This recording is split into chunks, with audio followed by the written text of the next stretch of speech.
ನುಗ್ಗೆ ಸೊಪ್ಪು ಈ ಚಿಕನ್ ಸೂಪನ್ನು ತಯಾರಿಸಲಿಕ್ಕೆ ಬೇಕಾಗುವ ಸಾಮಗ್ರಿಗಳು: ನುಗ್ಗೆ ಸೊಪ್ಪು, ಚಿಕನ್, ಹಸಿ ಶುಂಠಿ, ಬೆಳ್ಳುಳ್ಳಿ, ಕೊತ್ತಂಬರಿ ಸೊಪ್ಪು, ಕರಿಮೆಣಸಿನಕಾಳು, ಚಕ್ಕೆ, ಮೆಣಸಿನಕಾಯಿ, ಉಪ್ಪು ಮತ್ತು ಅರಿಶಿನ. ಸ್ನೇಹಿತರೆ, ಸೂಪನ್ನು ತಯಾರಿಸಲಿಕ್ಕೆ ನಾನಿಲ್ಲಿ 1 ಟೊಮ್ಯಾಟೊ ಮತ್ತು 2 ಈರುಳ್ಳಿಗಳನ್ನು ತೆಗೆದುಕೊಂಡಿದ್ದೀನಿ. ಅವುಗಳನ್ನ ತುಂಬ ಚೆನ್ನಾಗಿ ಕಟ್ ಮಾಡಿಕೊಂಡು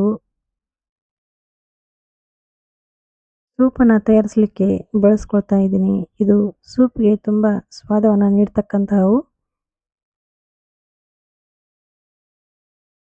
ಹಾಗೆಯೇ ನಾನಿಲ್ಲಿ ಚಿಕನನ್ನು ಚೆನ್ನಾಗಿ ತೊಳೆದುಕೊಂಡಿದ್ದೀನಿ. ನಾನಿಲ್ಲಿ ಮೂಳೆಯುಕ್ತ ಚಿಕನನ್ನು ಉಪಯೋಗಿಸ್ತಾ ಇದ್ದೀನಿ ಸೂಪನ್ನು ತಯಾರಿಸಲಿಕ್ಕೆ. ಇದು ಹೆಲ್ತಿಗೆ ತುಂಬ ಉತ್ತಮವಾಗಿರ್ತಕ್ಕಂತಹದ್ದು. ಈ ಒಂದು ಸೂಪನ್ನು ತಯಾರಿಸಲಿಕ್ಕೆ ನಾನು ಆಲಿವ್ ಆಯಿಲನ್ನು ಬಳಸ್ತಾ ಇದ್ದೀನಿ. ಆಲಿವ್ ಆಯಿಲ್ ಬದಲಾಗಿ ಬೇರೆ ಯಾವುದೇ ಅಡುಗೆ ಎಣ್ಣೆಯನ್ನು ಕೂಡ ನಾವು ಬಳಸ್ಬೋದು. ನಾನಿಲ್ಲಿ 2 ಟೇಬಲ್ ಸ್ಪೂನ್ನಷ್ಟು ಆಲಿವ್ ಎಣ್ಣೆಯನ್ನು ಬಳಸ್ತಾ ಇದ್ದೀನಿ. ಕಾದಿರೋ ಎಣ್ಣೆಗೆ ನಾನೀಗ ಈರುಳ್ಳಿಯನ್ನು ಹಾಕಿ ಫ್ರೈ ಮಾಡ್ಕೊಳ್ತಾ ಇದ್ದೀನಿ.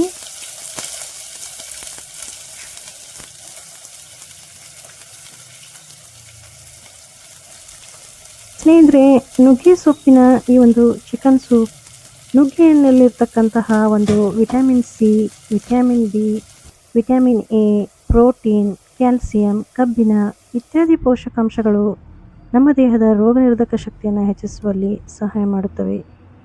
ಹಾಗೆಯೇ ನಾನಿಲ್ಲಿ ನುಗ್ಗೆ ಸೊಪ್ಪನ್ನು ಕೂಡ ಸಣ್ಣದಾಗಿ ಕಟ್ ಮಾಡ್ಕೊಳ್ತಾ ಇದ್ದೀನಿ. ಈ ರೀತಿಯಾಗಿ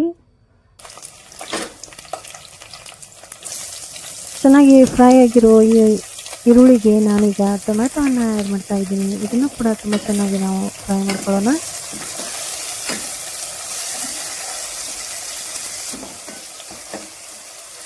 ಸ್ನೇಹಿತರೆ, ನುಗ್ಗೆಯಲ್ಲಿ ಆ್ಯಂಟಿ ಫಂಗಲ್, ಆ್ಯಂಟಿವೈರಲ್, ಖಿನ್ನತೆ ಸೇರಿದಂತೆ ಉರಿಯೂತಗಳನ್ನು ಶಮನ ಮಾಡುವ, ಆರೋಗ್ಯಕ್ಕೆ ಉತ್ತಮವಾದ ಗುಣಗಳನ್ನು ನೀಡತಕ್ಕಂತಹ ಒಂದು ಸಾಮರ್ಥ್ಯವನ್ನು ಇದು ಹೊಂದಿದೆ.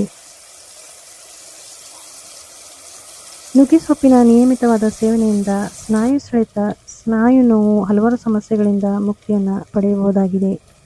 ನಾನಿಲ್ಲಿ ಬೆಳ್ಳುಳ್ಳಿ, ಹಸಿ ಶುಂಠಿ, ಕೊತ್ತಂಬರಿ ಸೊಪ್ಪು, ಮೆಣಸಿನಕಾಯಿ ಪೇಸ್ಟನ್ನು ತಯಾರಿಸ್ಕೊಂಡಿದ್ದೀನಿ. ಹಾಗೆಯೇ ಜೀರಿಗೆ ಪುಡಿಯನ್ನು ಬಳಸ್ತಾ ಇದ್ದೀನಿ. ಕರಿಮೆಣಸಿನಕಾಳಿನ ಪುಡಿ, ಚಕ್ಕೆ ಪುಡಿ, ಅರಿಶಿನ, ಉಪ್ಪು ಮತ್ತು ನುಗ್ಗೆ ಸೊಪ್ಪು.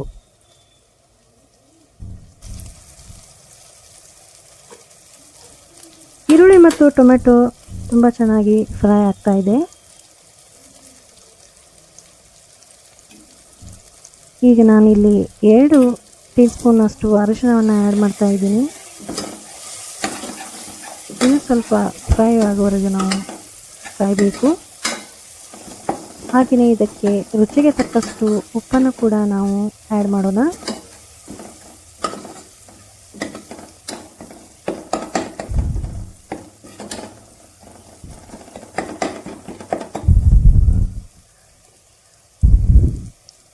ಎಷ್ಟು ಚೆನ್ನಾಗಿ ಈರುಳ್ಳಿ ಮತ್ತು ಟೊಮ್ಯಾಟೊನ ನೀವು ಫ್ರೈ ಮಾಡ್ಕೊಳ್ತಿರೋ ಅಷ್ಟು ಟೇಸ್ಟಾಗಿ ನೀವು ಸೂಪನ್ನು ತಯಾರಿಸ್ಕೊಳ್ಬೋದು.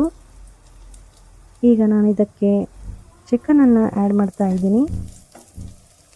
ನಾನಿಲ್ಲಿ ಅರ್ಧ kg ಕಡಿಮೆ ಚಿಕನನ್ನು ಬಳಸ್ತಾ ಇದ್ದೀನಿ ಈ ಒಂದು ಸೂಪನ್ನು ತಯಾರಿಸಲಿಕ್ಕೆ.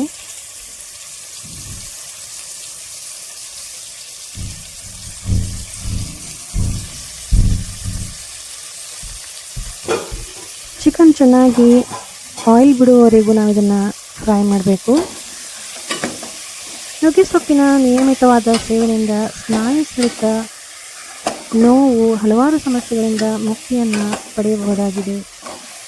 ಮಧುಮೇಹಿಗಳಿಗೆ ಹೆಚ್ಚು ನುಗ್ಗೆ ಸೊಪ್ಪನ್ನು ಸೇವಿಸಲು ವೈದ್ಯರು ಸಲಹೆಯನ್ನು ನೀಡುತ್ತಾರೆ, ಏಕೆಂದರೆ ಇದು ರಕ್ತದಲ್ಲಿನ ಸಕ್ಕರೆ ಮಟ್ಟವನ್ನು ಸ್ಥಿರಗೊಳಿಸಲಿಕ್ಕೆ ಸಹಾಯವನ್ನು ಮಾಡುತ್ತದೆ.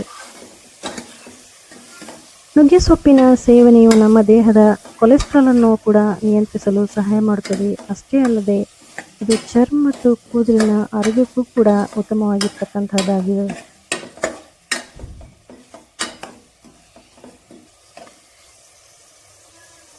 ಸ್ನೇಹಿತರೆ, ಇದರ ಎಣ್ಣೆ ಬಿಡುವವರೆಗೂ ಸ್ವಲ್ಪ ಹೊತ್ತು ಇದನ್ನು ನಾವು ಮುಚ್ಚಿಡೋಣ.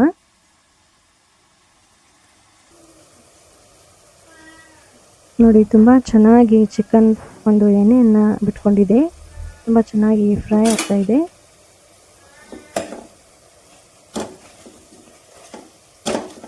ಈಗ ನಾವು ಇದಕ್ಕೆ ನಾವು ತಯಾರಿಸ್ಕೊಂಡಿರುವಂತಹ ಒಂದು ಪೇಸ್ಟ್ ಮತ್ತು ಪೌಡ್ರ್ಗಳನ್ನು ಆ್ಯಡ್ ಮಾಡ್ತಾ ಹೋಗೋಣ.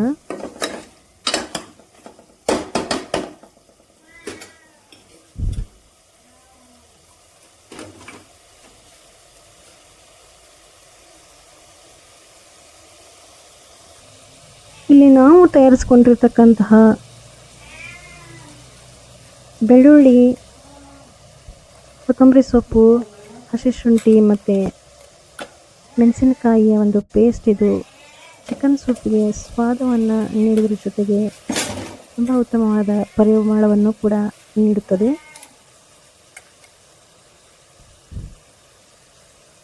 ಈ ಒಂದು ಪೇಸ್ಟ್ ಮತ್ತು ಚಿಕನ್ ಇವೆಲ್ಲವೂ ಕೂಡ ಚಳಿಗಾಲದಲ್ಲಿ ಕಟ್ಟಿರುವ ಮೂಗನ್ನು ಸಡಿಲಗೊಳಿಸಿ ಚೆನ್ನಾಗಿ ಉಸಿರಾಡಲಿಕ್ಕೆ ಸಹಾಯವನ್ನು ಮಾಡ್ತಕ್ಕಂತಹ ಒಂದು ಪದಾರ್ಥಗಳಾಗಿವೆ. ಚಿಕನ್ ಮೂಲಕ ಕೂಡ ನಾವು ಸಾಕಷ್ಟು ಪ್ರೋಟೀನ್ ಅಂಶಗಳನ್ನು ಪಡೆಯಬಹುದಾಗಿದೆ.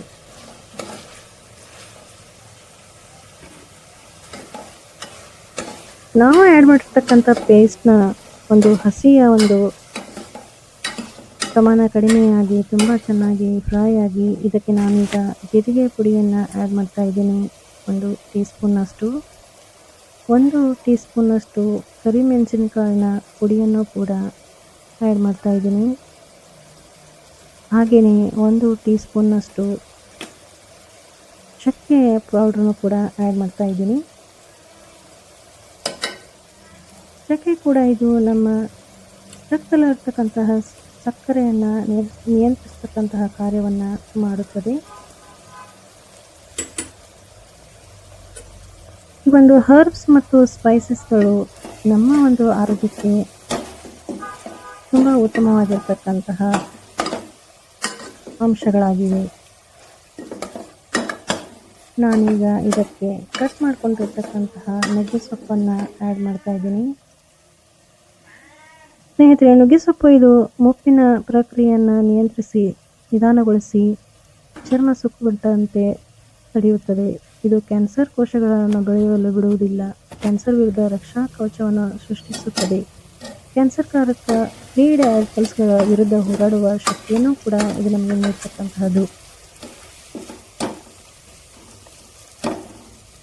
ತುಂಬ ಚೆನ್ನಾಗಿ ಮಿಕ್ಸ್ ಮಾಡ್ಕೊಂಡ ನಂತರ ಇದಕ್ಕೆ ನಾವೀಗ 2 ಗ್ಲಾಸ್ನಷ್ಟು ನೀರನ್ನು ಆ್ಯಡ್ ಮಾಡೋಣ.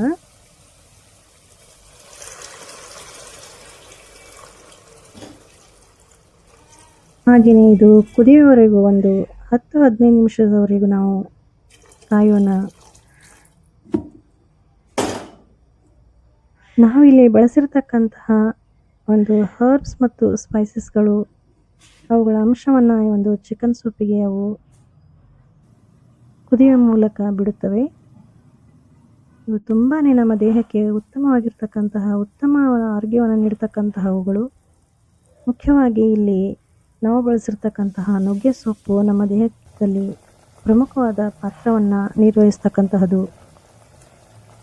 ಚಿಕನ್ ಸೂಪ್ ತುಂಬ ಚೆನ್ನಾಗಿ ಬಾಯ್ಲ್ ಆಗಿದೆ. ಚಿಕನ್ ಕೂಡ ತುಂಬ ಚೆನ್ನಾಗಿ ಬಾಯ್ಲ್ ಆಗ್ತಾ ಇರೋದನ್ನು ನಾವು ಇಲ್ಲಿ ಕಾಣ್ತಾ ಇದ್ದೀವಿ. ಫ್ಲೇಮನ್ನು ಆಫ್ ಮಾಡಿ ನಾವಿದನ್ನು ಒಂದು ಬೌಲ್ಗೆ ಹಾಕ್ಕೊಳ್ಳೋಣ.